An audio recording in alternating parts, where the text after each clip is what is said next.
হৃদি কুনোয়ের ব্যথাটা শুভ্রের কণ্ঠ শুনে যেন মুহূর্তেই উবড়ে গেল।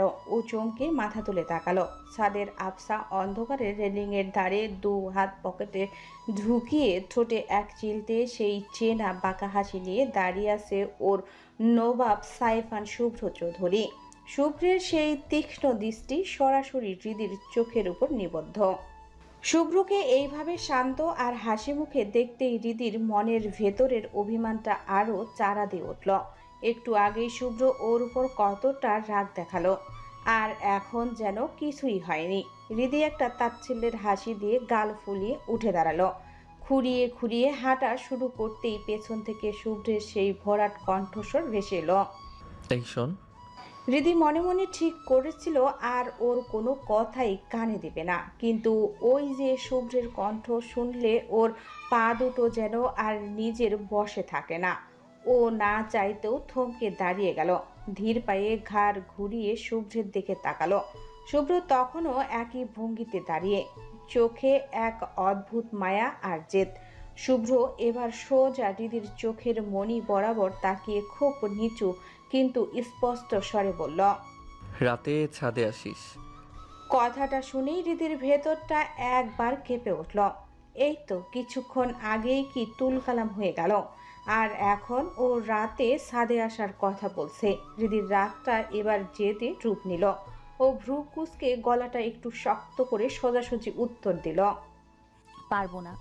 এই বলে ও আবার হনহন করে হাঁটা শুরু করলো। ও আর এক মুহূর্ত এখানে থাকতে চায় না। শুভ্রের এই মায়াবী চাহনি ওকে দুর্বল করে দিচ্ছে, কিন্তু শুভ্র তো হার মানার পাত্র নয়। ও হৃদির চলে যাওয়ার দিকে তাকিয়ে একটা আত্মবিশ্বাসী হাসি হাসল। তারপর একটু জোর গলায় বলল, আমি জানি তুই আসবি, কারণ আমি ডেকেছি তোকে। তোকে আসতেই হবে। আমিও দেখবো তুই না এসে থাকতে পারিস কিনা। শুভ্রের এই দাপটে কথা শুনে হৃদির রাগে গা জ্বলে উঠল।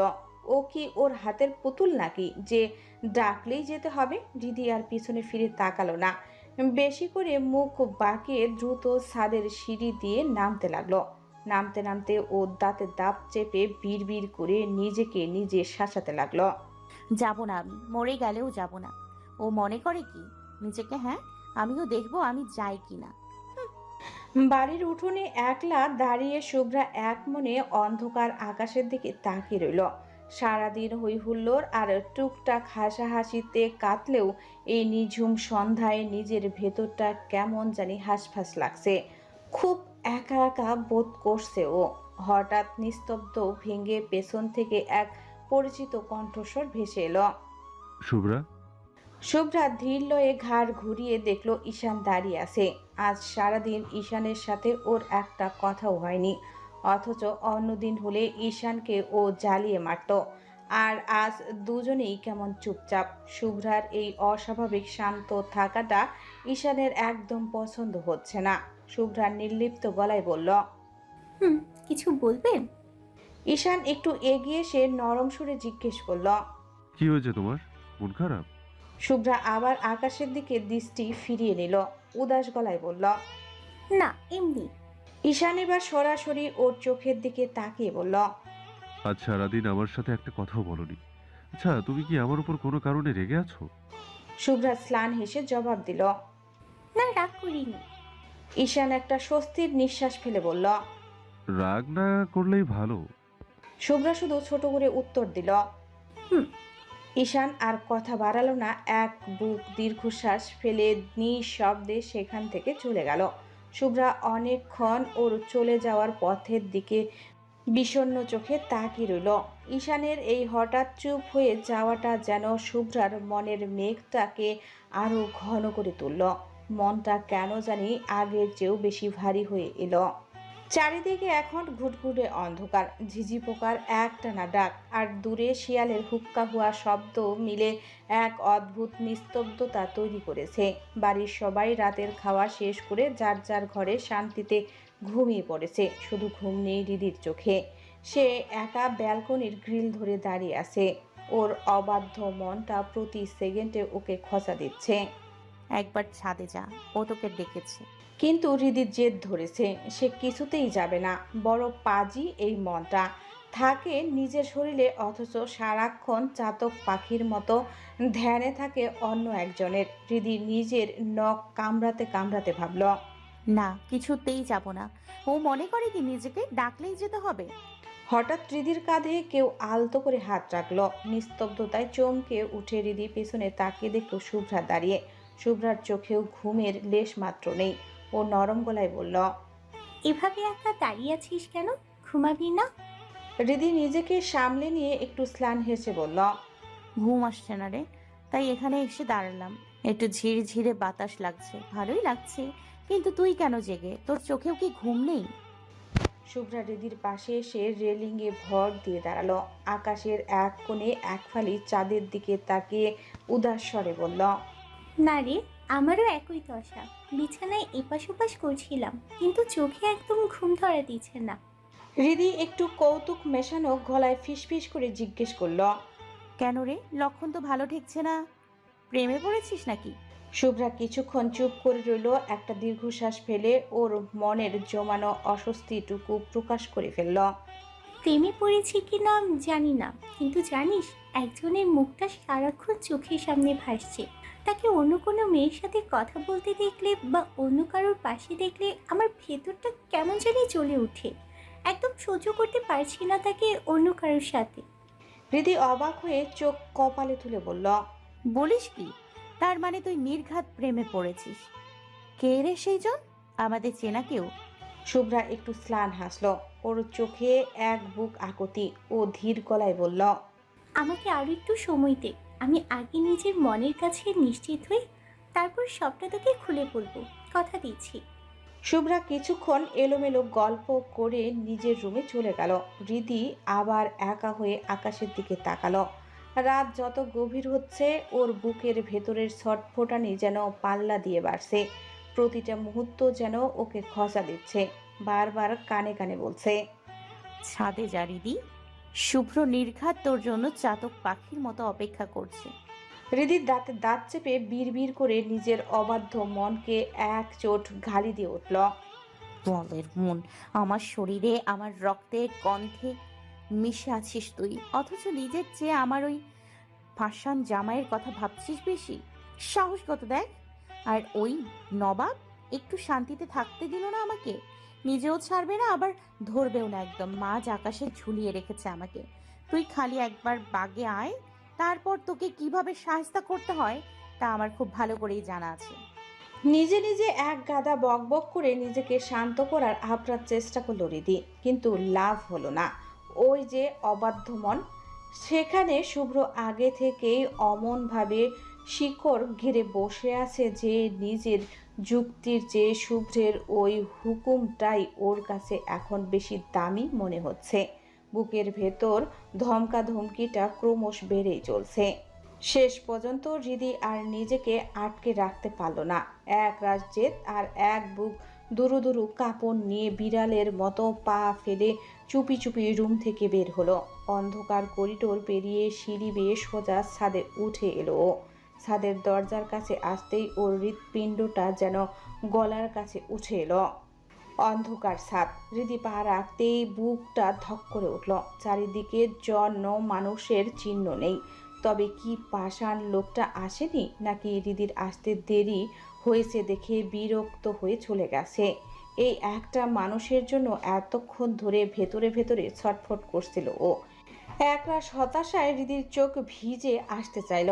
গা ছমছম অন্ধকার আর একাকিত্বের ভয়ে ও যেই না উল্টো ঘুরে দৌড় দিতে চাইল, ঠিক তখনই বাতাসের চাদর চিরে কানে ভেসে এলো গিটারের সেই পরিচিত টুংটাং সুর। হৃদি পাথরের মতো থমকে দাঁড়িয়ে গেল। ধীর লয়ে ঘাড় ঘুরিয়ে দেখল ছাদের এক কোণে দেওয়ালের ছায়ায় হেলান দিয়ে দাঁড়িয়ে আছে শুভ্র। এক পায়ের উপর অন্য পা তুলে অদ্ভুত এক ভঙ্গিতে ও গিটার বাজাচ্ছে। চাঁদের আবছা আলোয় শুভ্রের অববয়টা যেন আরো রহস্যময় আর মায়াবী লাগছে। হৃদির ঘোর কাটবার আগেই শুভ্র সেই নিঝুম অন্ধকারে সুর তুলল। শুভ্রের ভরাট আর মাদকতাময় কণ্ঠ স্বর কানে আসতেই হৃদির হৃৎস্পন্দন কয়েক গুণ বেড়ে গেল। ও যেন নিজের হৃৎপিণ্ডের ধুকভুকানি নিজের কানেই শুনতে পাচ্ছে। শুভ্র গিটারের তারে আঙ্গুল বুলিয়ে দরদ দিয়ে গাইতে শুরু করলো। শুভ্র গাইতে গাইতে ধীর পায়ে হৃদির দিকে এগিয়ে আসতে লাগলো। ওর চাউনিটা আজ অন্যরকম, যেন সবটুকু অধিকার দিয়ে ও হৃদিকে গিলে ফেলছে। সুরের মূর্ছনায় ও আবার ধরল। গাইতে গাইতে শুভ্র একদম হৃদির গা ঘেঁষে দাঁড়ালো। হৃদির নিঃশ্বাসের তপ্ত হাওয়া শুভ্র অনুভব করতে পারছে। ও হৃদির চোখের গভীরের অতলে নিজের দৃষ্টি ডুবিয়ে দিয়ে চূড়ান্ত আকুতি নিয়ে গেয়ে উঠল। শুভ্রের গানের রেশটুকু রাতের নিস্তব্ধতা বাতাসে মিলিয়ে গেল। হৃদি পাথরের মতো দাঁড়িয়ে আছে, ওর মুখে কোনো কথা নেই, এমনকি পলক ফেলার শক্তিটুকু যেন হারিয়ে ফেলেছে। আজ ওর জীবনের সব থেকে প্রিয় গানটি ওর সব থেকে প্রিয় মানুষটির কণ্ঠে শুনে ও যেন অন্য কোনো এক মায়াবী জগতে হারিয়ে গিয়েছে।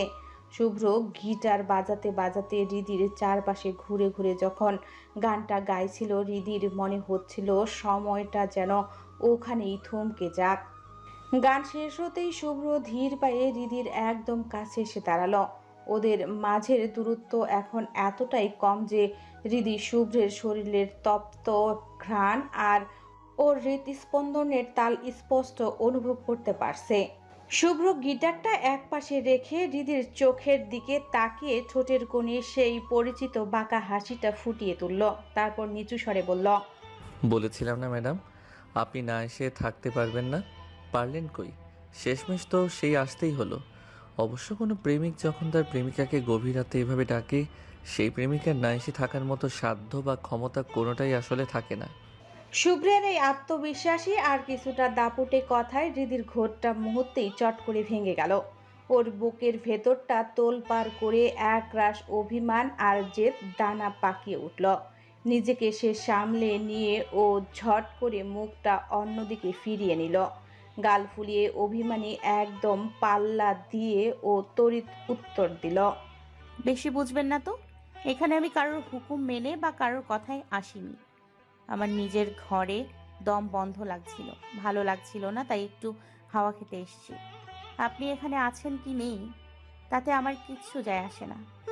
শুভ্র হৃদির অভিমানী কথা শুনে এক মুহূর্ত থামল না। সে পকেটে হাত ঢুকিয়ে নির্বিকার ভঙ্গিতে বলল, তাই তাহলে মিছিমিছি এখানে দাঁড়িয়ে সময় নষ্ট করার তো কোনো দরকার নেই, চলে যান। হৃদি অপমানে আর রাগে রিরি করে উঠল। ও ঝট করে শুভ্রের চোখের দিকে তাকিয়ে চ্যালেঞ্জের সুরে বলল, চ্যালেঞ্জ করছেন আমাকে? শুভ্র ঠোঁটের কোণে সেই বাঁকা হাসিটা ধরে রেখেই শান্ত গলায় জবাব দিল, মোটেই না। আমি কেন চ্যালেঞ্জ করতে যাব? আপনার ভালো লাগছে না তাই আপনি চলে যাবেন, এটাই তো স্বাভাবিক। হৃদি দাঁতে দাঁত চেপে বলল। ঠিক আছে, যাচ্ছি। এই বলে ও আর এক মুহূর্ত সেখানে দাঁড়ালো না। গটগট করে হেঁটে ছাদ থেকে নামার জন্য পা বাড়ালো। ওর ভেতরে তখন দাউ দাউ করে জেদ জ্বলছে। ও দেখতে চায় যে ও শুভ্রের কোনো তোয়াক্কা করে না। কিন্তু ছাদের দরজার ঠিক চৌকাঠে পা রাখতেই পেছন থেকে আবারও শুভ্রের সেই মাদকতাময় সুর ভেসে এলো, যেন বাতাসের ঝাপটার মতো এসে হৃদির পিঠে আছড়ে পড়ল। হৃদির পা দুটো যেন কেউ শিকল দিয়ে মাটির সাথে আটকে দিল। ওর মনে হলো সামনের দিকে আর 1 ইঞ্চি জমিও এগোনোর মতো ক্ষমতা বা শক্তি ওর শরীরে অবশিষ্ট নেই। ও সেখানেই পাথরের মূর্তির মতো থমকে দাঁড়িয়ে রইল। বুকটা তখন কামারের হাঁপারের মতো ওঠানামা করছে। ও জানে ও হেরে গেছে শুভ্র নামক পুরুষটার কাছে। সে হারছে, প্রতিবার হারছে।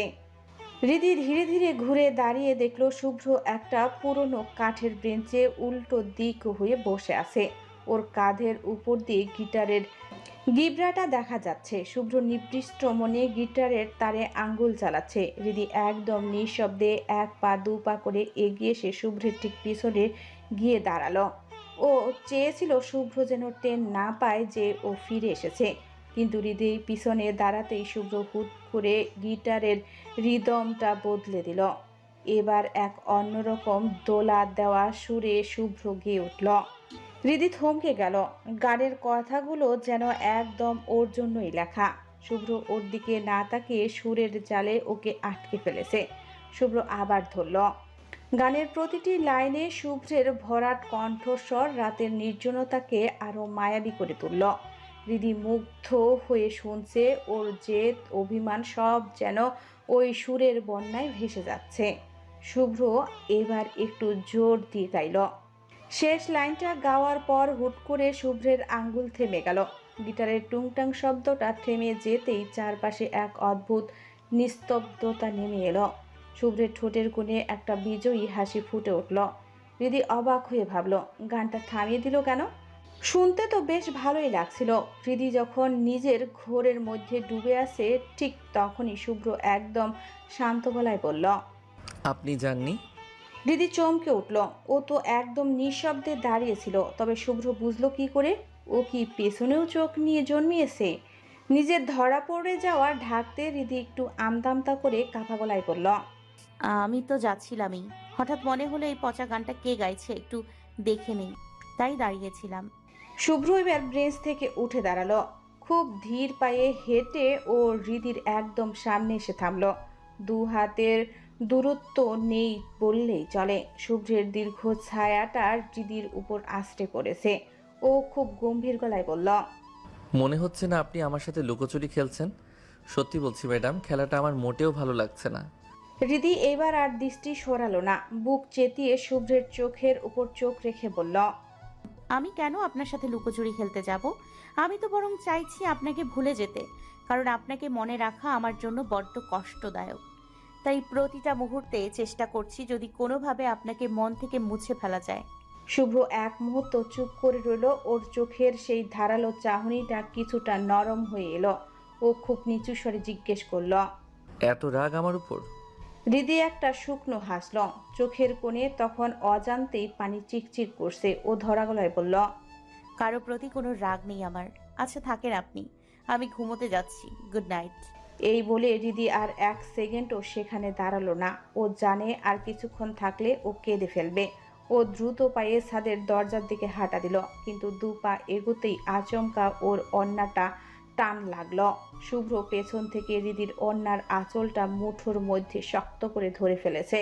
হঠাৎ টানে হৃদি থমকে দাঁড়িয়ে গেল। ওর বুকটা তখন কামারের হাঁপড়ের মতো ধুকভুক করে উঠল। এই লোকটা কেন এমন করে? কেন বারবার ওর পালানোর পথটা আটকে দেয়? হৃদি এবার ঘুরে দাঁড়িয়ে ক্ষোভ আর অভিমানে ফেটে পড়ল। সরাসরি শুভ্রের চোখের দিকে তাকিয়ে ঝিলিক দিয়ে ওঠা গলায় বলল, কি চান আপনি? কি পেলে খুশি হবেন? আমি একদম হারিয়ে যাই, এটাই তো চান? হৃদির কণ্ঠের সেই হাহাকার মেশানো প্রশ্নটা শুনে শুভ্রের বুকের ভেতরটা যেন বিষম খেল। এক মুহূর্তের জন্য ওর পাথুরে হৃদয়েও কম্পন সৃষ্টি হলো। সে আর নিজেকে সামলে রাখলো না। হাতের মুঠোয় থাকা ওড়নাটা আঙ্গুলে পেঁচিয়ে এক হ্যাঁচকা টান দিল। আচমকা টানে হৃদি সামলাতে না পেরে ছিটকে এসে সরাসরি শুভ্রের শক্ত বুকের উপর আছড়ে পড়ল। ওর কপালটা শুভ্রের চিবুকে ঠেকেছে। মুহূর্তেই হৃদির হার্টবিট পাগলা ঘোড়ার মতো লাফালাফি শুরু করে দিল। বুকের ভেতরটা এমন শব্দ করছে যে হৃদির মনে হলো শুভ্রই হয়তো সেই শব্দের তাল স্পষ্ট শুনতে পারছে। শুভ্র এবার ওর বাঁ হাত দিয়ে হৃদির কোমর শক্ত করে পেঁচিয়ে ধরল, যেন এক চিলতে ফাঁকাও ও রাখতে চায় না। হৃদিকে নিজের আত্মার সাথে মিশিয়ে ফেলার এক আদিম আকুলতায় সে ওকে আরো কাছে টেনে নিল। শুভ্র হৃদির কানের খুব কাছে নিজের মুখটা নামিয়ে আনলো। ওর উষ্ণ নিঃশ্বাস হৃদির গলার খাঁজে আছড়ে পড়ছে, যা হৃদির সারা শরীরে এক অদ্ভুত শিহরণ বইয়ে দিচ্ছে। শুভ্র হঠাৎ কোনো সুরহারা মানুষের যন্ত্রণার মতো কাতর স্বরে গেয়ে উঠল। গানের প্রতিটি শব্দ হৃদির শিরায় শিরায় আছড়ে পড়ল। কোমরে শুভ্রের সেই জোরালো স্পর্শে ও যেন ক্রমশই অবশ হয়ে যাচ্ছে। ও কাঁপা কাঁপা চোখে ঝাপসা অন্ধকারে শুভ্রের দিকে তাকালো। দেখল শুভ্র পলকহীন চোখে ওর দিকেই তাকিয়ে আছে। নিস্তব্ধ ছাদে শুধু ঝিঝি পোকার ডাক আর দুজনের দ্রুততর নিঃশ্বাসের শব্দ। কিছুক্ষণ ওভাবেই কেটে যাওয়ার পর সে নিস্তব্ধতা ভেঙে শুভ্র খুব গাঢ় স্বরে বলল, হৃদি এবার যেন বৈদ্যুতিক শক খাওয়ার মতো চমকে উঠল। ওর যতটা না শুভ্রের কথায় অবাক হয়েছে তার চেয়ে বেশি অবাক হয়েছে শুভ্রের আপনি সম্বোধনে। এই নবাব তো ওকে তুই ছাড়া সম্বোধন করে না, আজ হঠাৎ এই দূরত্ব কেন? হৃদি বুক ভরে শ্বাস নিয়ে নিজেকে সামলালো, তারপর অভিমানে ঠোঁট উল্টে বলল, না, আমি বুঝি না। আমি একটা অবুঝ মেয়ে, আমি অত শত বুঝি না। চোখের ভাষার চেয়ে আমি মুখের ভাষায় বেশি বিশ্বাসী। যা বলার সোজাসুজি মুখে বললেই তো হয়। এত হেয়ালি করার কি আছে? শুভ্র হৃদির চোখের মনির দিকে আবারও গভীরভাবে তাকিয়ে একদম নিচু গাঢ় স্বরে প্রশ্ন করল, সত্যি কি অবুঝ, নাকি সবটা বুঝে ওই অবুঝের মতো ভান করেন? হৃদি এক মুহূর্তের জন্য শুভ্রের সেই সম্মোহনীয় দৃষ্টিতে থমকে গেল। ওর বুকের ভেতরটা তখন রীতিমতো ড্রাম বাজাচ্ছে, কিন্তু পরক্ষণেই নিজেকে সামলে নিয়ে তেরামি করে জবাব দিল, সেরকম মেয়ে আমি নই। ভান করার মতো সস্তা স্বভাব আমার নেই। যা মনে থাকে তাই মুখে বলি। শুভ্র এক বুক তপ্ত দীর্ঘশ্বাস ছাড়ল। ওর বুকের ভেতরের ঝড়টা যেন এক নিমিষেই বাইরের নিস্তব্ধতায় মিশে গেল। ও খুব ধীর লয়ে হৃদির কোমর থেকে নিজের হাতের বাঁধন আগলা করে দিল, তারপর একদম ভাবশীল গলায় বলল, রুমে চলে যা। বলেই সে হৃদিকে ছেড়ে দিয়ে আবার ছাদের রেলিংয়ের দিকে মুখ ফিরিয়ে দাঁড়ালো। হৃদিও এবার দমে যাওয়ার পাত্র নয়। ও চলে যেতে যেতে হুট করে থমকে দাঁড়ালো। ওর ভেতরে জমে থাকা একরাশ হাহাকার আর জমানো অভিমান এবার আগ্নেয়গিরির লাভার মতো ফেটে পড়ল। ও শুভ্রের পিঠের দিকে তাকিয়ে আর্তনাদ মেশানো গলায় বলে উঠল, মাঝে মাঝে ভাবি, আল্লাহ কেন যে আপনার মতো এক শক্ত পাথরের মনের মানুষের প্রতি আমাকে আসক্ত করলো, যার মনের ভেতর ভালোবাসা বলতে আদৌ কিছু আছে কি না তা নিয়ে আজও আমার ঘোর সন্দেহ হয়। বিশ্বাস করেন শুভ্র, আপনাকে ভালোবেসে আমি প্রতিটা সেকেন্ড বিষণ্ণতায় কাটছি, ভীষণ কষ্ট পাচ্ছি। ভালোবাসা সত্যি সুখের হয় না, অন্তত আপনার ক্ষেত্রে তো নয়ই। আপনি আমাকে গভীর মায়ায় ধরছেন, আবার পরক্ষণেই অবহেলায় ছুঁড়ে ফেলছেন। কেন এমন করছেন তাও আমি জানি না। শুভ্র নিশ্চল হয়ে দাঁড়িয়ে শুনছে। হৃদি থামল না। ওর দু চোখ বেয়ে তখন নোনা জল গড়িয়ে পড়ছে। ও ধরা গলায় আবার বলল, শুধু একটা কথা বলে রাখছি, আমি এমনিতেই অনেকটা ভেঙে পড়েছি। দয়া করে আমাকে আর নতুন করে ভাঙবেন না, না হলে আমি সত্যি কাচের মতো টুকরো টুকরো হয়ে যাব। তখন আপনি শুধু চারিদিকে ছড়িয়ে থাকা এই ভাঙা কাচের ধারটুকুই পাবেন। সেই পুরনো আস্ত হৃদিকে আর কোনো দিনও জোড়া লাগাতে পারবেন না। কথাগুলো শেষ করে হৃদি আর এক মুহূর্ত সেখানে দাঁড়ানোর শক্তি পেল না। হাতের উল্টো পিঠে চোখের জলটুকু মুছে প্রায় দৌড়ে ছাদ থেকে নেমে গেল ও। শুভ্র পাথরের মূর্তির মতো নিস্তব্ধ হয়ে দাঁড়িয়ে রইল। হৃদির শেষ কথাগুলো, বিশেষ করে ওই ভাঙ্গা কাচের উপমাটা ওর কানে বারবার প্রতিধ্বনিত হতে লাগলো। ওর ভেতরের সেই দম্ভের দেওয়ালটা যেন মুহূর্তেই ধসে পড়ল। সে কি সত্যি তার মনোমোহিনীকে বড্ড কষ্ট দিয়ে ফেলেছে? হৃদিকে হারানোর চিন্তাটা মাথায় আসতেই শুভ্রের বুকের বাঁ দিকটা একটা তীব্র মোচড় দিয়ে উঠল। এক মুহূর্তের জন্য ওর দম বন্ধ হয়ে এলো। না, সে আর কাউকে সহ্য করতে পারবে না। তার মনোমোহিনীকে সে কোনোভাবেই হারাতে পারবে না। শুভ্র ঠোঁট গোল করে কয়েকবার বড় বড় শ্বাস নিল নিজেকে শান্ত করতে। হঠাৎ ওর ঠোঁটের কোণে এক চিলতে রহস্যময় কিন্তু দৃঢ় প্রতিজ্ঞ হাসি ফুটে উঠল। ও পকেট থেকে ফোনটা বের করলো। নবাব এবার আর দেরি করলো না। ও এবার হার মানবে, তবে সেই হার হবে তার মনোমোহিনীর ভালোবাসার কাছে। ও দ্রুত গুগলে সার্চ বাটনে টাইপ করতে শুরু করলো, ইউনিয়ন, নতুন কিছু প্রপোজ করার টিপস। সকালবেলা বাড়ির সামনে একটা ব্যস্ততা। রাসেল সবার কাছ থেকে বিদায় নিচ্ছে, উদ্দেশ্য আজই সে বাড়ি ফিরে যাচ্ছে। ওর বাবা কয়েকবার ফোন দিয়েছে, বিশেষ প্রয়োজনে ওকে এখনই যেতে হবে। রাসেল একে একে সবার কাছ থেকে বিদায় নিয়ে হৃদির সামনে এসে দাঁড়ালো, হাসি মুখে বলল, রিদি, তুমি তো আমাদের বাসায় অনেক দিন ধরে যাও না, এবার কিন্তু খালার সাথে অবশ্যই যাবে, মনে থাকে জানো। হৃদি একটু স্লান হেসে বলল, যাবনি এক সময় ভাইয়া, সুযোগ করে চলে আসবো। রাসেল নাসর বান্দার মতো বলল, এক সময় কেন, এই বাড়ি যাবে কিন্তু, কোনো অজুহাত শুনবো না।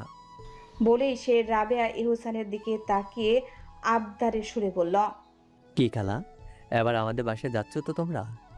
রাবেয়া ইহসান রাসেলের মাথায় হাত বুলিয়ে আদর করে বললেন। ঠিক আছে রে বাবা, এবার অবশ্যই যাব। রাসেল যেন নিশ্চিত হতে চাইল। প্রমিস করো। রাবেয়া ইহসান হেসে উত্তর দিলেন। হ্যাঁ রে পাগল, প্রমিস। রাসেল এবার দারুণ খুশি হয়ে হৃদির দিকে তাকিয়ে চোখের ইশারায় বলল, আসি তাহলে, দেখা হচ্ছে খুব দ্রুতই, বড়জোর 2 দিনের মধ্যে। হৃদি হালকা একটা হাসি দিল। ঠিক তখনই সাহেরা চৌধুরী ব্যস্ত হয়ে বলে উঠলেন, সে কি, শুভ্র তো এখনো ঘুম থেকে ওঠেনি, ওর সাথে দেখা না করেই চলে যাবে? রাসেল ঘড়ির দিকে তাকিয়ে বলল। বড় তো এখনো ঘুমিয়ে বিবর, ডাকলে আবার যদি খেপে যায়। সাহেরা চৌধুরী সাথে সাথে হৃদির দিকে তাকিয়ে বললেন, যা তো মা, গিয়ে একটু শুভ্রকে ডেকে নিয়ে আয়, আমরাও তো কাল পরশু চলে যাব, আবার কবে আসা হবে তার তো ঠিক নেই। হৃদির বুকের ভেতরটা হালকা কেঁপে উঠল। কাল রাতের সেই ছাদের ঘটনা মনে পড়তেই ও কেমন কুঁকড়ে গেল। ওর সামনে যাওয়ার মতো সাহস এই মুহূর্তে একদমই খুঁজে পাচ্ছে না হৃদি। কিন্তু সবার সামনে এখন না বললেও কেমন দেখায়। এসব ভেবে একরাশ অস্বস্তি নিয়ে হৃদি দীর্ঘশ্বাস ফেলে ভারী পায়ে শুভ্রের রুমের সামনে চলে আসলো। রুমে ঢুকে হৃদি এক মুহূর্তের জন্য থমকে গেল। শুভ্র একটা কোল বালিশ আস্তে পিষ্টে জড়িয়ে ধরে চাদরে নাক ঢেকে গভীর ঘুমে আচ্ছন্ন। উপরে ফ্যান ঘুরছে আর সেই বাতাসে ওর কপালের উপর কয়েকটা চুল এলোমেলো ভাবে উঠছে। হৃদি অপলক দৃষ্টিতে তাকিয়ে রইল। কেন জানি মনে হলো এই প্রথম ও শুভ্রকে এত শান্ত আর ঘুমন্ত অবস্থায় দেখছে। হৃদি মনে মনে ভাবল, ইস, ঘুমন্ত অবস্থায় মানুষটাকে কি কিউট লাগছে, অথচ জেগে থাকলে যেন একটা আগ্নেয়গিরি। ও মন্ত্রমুগ্ধের মতো এক পা করে শুভ্রের বিছানার দিকে এগিয়ে গেল। রাতের সেই পাথরের মনের মানুষটা এখন একদম এক অবুঝ শিশুর মতো অঘরে ঘুমাচ্ছে। চেনা মানুষটাকেও এই মুহূর্তে হৃদির খুব অচেনা আর অদ্ভুত মায়াবী মনে হতে লাগলো। হৃদির হঠাৎ খুব ইচ্ছে হলো শুভ্রের গালে আলতো করে একটা চুমু খেতে। কেন জানি আজ এই পাষাণ লোকটাকে একদম দুধের বাচ্চার মতো নিষ্পাপ লাগছে। হৃদি দ্বিধায় পড়ে গেল কি করবে ও। একদিকে মনটা চুমু খাওয়ার জন্য ছটফট করছে, অন্যদিকে ধরা পড়ার ভয়। পরক্ষণেই ভাবল, ধুর, ও তো অঘরে ঘুমোচ্ছে, বুঝবে কিভাবে? একটা ছোট্ট করে দিয়ে একদম স্বাভাবিক হয়ে যাব, যেন কিছুই হয়নি। এই ভেবে হৃদি বুক ঢিপঢিপানি নিয়ে সাহস করে মুখটা নিচু করলো। তারপর অতি সন্তর্পণে শুভ্রের নরম গালে একটা আলতো পরশ দিয়ে ফেলল। চুমু খেয়ে চট করে সোজা হয়ে দাঁড়ালো ও। নিজের হার্টবিট যেন কান ফেটে বেরোচ্ছে। নিজেকে স্বাভাবিক করতে একটু গলা খাকারি দিয়ে ডেকে উঠল, শুভ্র ভাই, শুনছেন? কিন্তু শুভ্রের কোনো নড়াচড়া নেই। ও যেন ঘুমের রাজ্যে তলিয়ে আছে। হৃদি এবার একটু গলা চড়িয়ে জোরে ডাকল, শুভ্র ভাই, শুনছেন? আর কত ঘুমাবেন? শুভ্র এবার একটু নড়ে চড়ে উঠল। কাঁচা ঘুমের বেঘাত ঘটায় ওর বিরক্তি মাখা কপাল কুঁচকে গেল। চোখ না খুলেই ঘুমের ঘরে ফিসফিস করে বলল, ডাকিস না, ঘুমাতে দে, যা এখান থেকে। হৃদি এবার কোমরে হাত দিয়ে জেদ নিয়ে বলল, আপনাকে ডাকতে আমার বয়েই গেছে, মামি পাঠালো তাই এসেছি। রাসেল ভাইয়া চলে যাচ্ছে, ডাকছে আপনাকে। রাসেল নামটা কানে যাওয়ার সাথে সাথেই শুভ্রের ঘুমটা যেন ম্যাজিকের মতো উবড়ে গেল। ও ঝট করে চোখ খুলে আড়মোড়া ভেঙে হৃদির দিকে তাকালো। শুভ্র নির্লিপ্ত গলায় বলল, ও, তাহলে আপদ বিদায় হচ্ছে অবশেষে। হৃদি ভ্রু কুঁচকে রেগে গিয়ে বলল, কিসের আপদ? শুভ্র এবার হৃদির কথার কোনো উত্তর দিল না। ও পাশ ফিরে উল্টো দিক হয়ে শুল। কোল বালিশটা আবার শক্ত করে জড়িয়ে ধরে চোখ বন্ধ করে ফেলল। ও পাশ থেকে গুঙ্গিয়ে বলল, অনেক কিছু বুঝবি না তুই, যা এখন এখান থেকে, ঘুমাতে দে, ডাকবি না একদম, ডাকলে মেরে দাঁত ফেলে দিব। হৃদি রেগে মেজাজ হারিয়ে বলল, দাঁত কি আপনার বাপের সম্পত্তি যে কথায় কথায় বলেন মেরে দাঁত ফেলে দিব? হার কিপটে লোক একটা। শুভ্র এবার কোনো উত্তর দিল না। ওপাশ ফিরে গভীর ঘুমের রাজ্যে তলিয়ে গেল। হৃদির এটা কিছুতেই সহ্য হচ্ছে না। কি শান্তিতে ঘুমাচ্ছে লোকটা, অথচ কাল রাতে এই লোকটার দেওয়া যন্ত্রণায় হৃদি চোখের দুটো পাতা এক করতে পারেনি। আর এখন অপরাধী লোকটা অঘরে ঘুমাচ্ছে আর সে জেগে মরছে। না, শুভ্রের এই ঘুমের 12টা বাজাতেই হবে। কি করবে ভাবতে ভাবতেই হঠাৎ ওর মাথায় শয়তানি বুদ্ধি খেলে গেল। নোনালি পাতা, এই পাতার গন্ধ শুভ্র একদম সহ্য করতে পারে না। এক ফোঁটা গন্ধ নাকে গেলেই ওর বমি চলে আসে। যেই ভাবা সেই কাজ। হৃদি দ্রুত রুম থেকে বেরিয়ে এলো। তাকে দেখে সাহেরা চৌধুরী অবাক হয়ে বললেন, কি রে, ও ওঠেনি? আমি যাব গিয়ে ডাকতে? হৃদি মনে মনে হাসলো, মুখে বলল, না না না মামি, তুমি দাঁড়াও, আমি এমন ব্যবস্থা করছি নিজেই দৌড়ে উঠে আসবে। বলেই বাড়ি থেকে বের হয়ে সোজা পুকুর পাড়ের দিকে দৌড় দিল। পুকুর পাড়ে আসতেই দেখলো ঈশান, শুভ্রা, তুর্য, রিফাত আর পাখি গোল হয়ে দাঁড়িয়ে গল্প করছে। হৃদি পুকুরের একদম কোণের দিকে যেতে লাগলো, যেখানে নোনানি গাছটা আছে। হঠাৎ ঈশানের চোখ পড়ল হৃদির উপর। সে দূর থেকেই হাঁক ছেড়ে বলল, কি হয়েছে দিদি? ওইদিকে কোথায় যাচ্ছ? কিছু খুঁজছো নাকি? হৃদি থমকে দাঁড়িয়ে একটু আমতা আমতা করে বলল, হ্যাঁ ভাইয়া, দুটো নোনালি পাতা লাগবে, মামি চাইলো তো ওগুলোই তুলতে এসছি। ঈশান গাছটার দিকে তাকিয়ে একটু চিন্তিত হয়ে পড়ল। গাছটা একদম পুকুরের পাড় ঘেঁষে, মাটিও ভেজা। তুলতে গেলে পিছলে পুকুরে পড়ে যাওয়ার ঝুঁকি আছে। ঈশান ধীর পায়ে এগিয়ে এসে বলল, কিন্তু ওটা তো একদম কিনারে দিদি, পা পিছলে পড়ে যাওয়ার সম্ভাবনা আছে। দরকার নেই তোমার যাওয়ার। হৃদি জেদ ধরে বলল, না না না ভাইয়া, আমি ঠিক পারবো, সমস্যা হবে না। ঈশান হাসলো, তারপর বলল, জেদ করো না তো, দাঁড়াও আমি পেরে দিচ্ছি। ঈশান প্যান্টের ভাঁজটা হাঁটু সমান করে তুলে নিল যাতে কাদা না লাগে। সে অত্যন্ত সাবধানে পা ফেলে গাছটার দিকে এগিয়ে গেল। পুকুর পাড়ের ওই দিকটা বেশ পিচ্ছিল আর কদমাক্ত। ঈশানের একটু খিনখিনেও লাগছে আর ভয়ও হচ্ছে। একটু এদিকে সেদিকে হলেই সোজা কাদা জলে একাকার হয়ে পুকুরে পড়তে হবে। অনেক কষ্ট করে সে ডালটা টেনে ধরল। নোনানির পাতার সেই উটকো গন্ধ নাকে আসতেই ঈশানেরও বমি বমি ভাব শুরু হয়ে গেল। তবুও কষ্ট করে কয়েকটা পাতা ছিঁড়ে নিয়ে এসে পাড়ে উঠে এলো। পাতাগুলো হৃদির হাতে দিয়ে সে একটা স্বস্তির নিঃশ্বাস ফেলে বলল, এই নাও তোমার পাতা। যা গন্ধ রে বাবা। হৃদি একগাল হেসে বলল, ধন্যবাদ ভাইয়া, অনেক বড় উপকার করলেন। বলেই হৃদি আর এক মুহূর্ত দেরি করলো না। এক প্রকার দৌড়ে বাড়ির ভেতরে ঢুকে পড়ল। পা টিপে টিপে চোরের মতো শুভ্রের রুমে প্রবেশ করলো ও। শুভ্র এখনো ঠিক আগের মতোই বেঘরে ঘুমাচ্ছে। হৃদি খুব সন্তর্পণে একটা একটা করে পাতা শুভ্রের নাকের একদম ডোগায় সাজিয়ে রাখল। শুভ্রের প্রশ্বাসের বাতাসে হালকা পাতাগুলো উড়ে যেতে চাইল। তা দেখে হৃদি চট করে টেবিল থেকে একটা ভারী পানির বোতল এনে পাতার এক কোণে চাপা দিয়ে রাখলো, যাতে পাতাগুলো নড়াচড়া করতে না পারে আর গন্ধটা সরাসরি ওর নাকের ভেতর হানা দেয়। কাজ শেষ করে হৃদি দ্রুত রুম থেকে বেরিয়ে দরজার আড়ালে গিয়ে দাঁড়ালো। বুকটা দুরু দুরু কাঁপছে উত্তেজনায়। ও এক চোখ দিয়ে উকি মেরে দেখার চেষ্টা করলো এবার এই ঘুমন্ত নবাবের কি দশা হয়। হৃদি মনে মনে কুটিল হাসি হেসে ভাবল, এবার বোঝো মজা, কাল রাতে আমার ঘুম হারাম করেছো না, এবার দেখো নোনালি পাতার ঠেলা।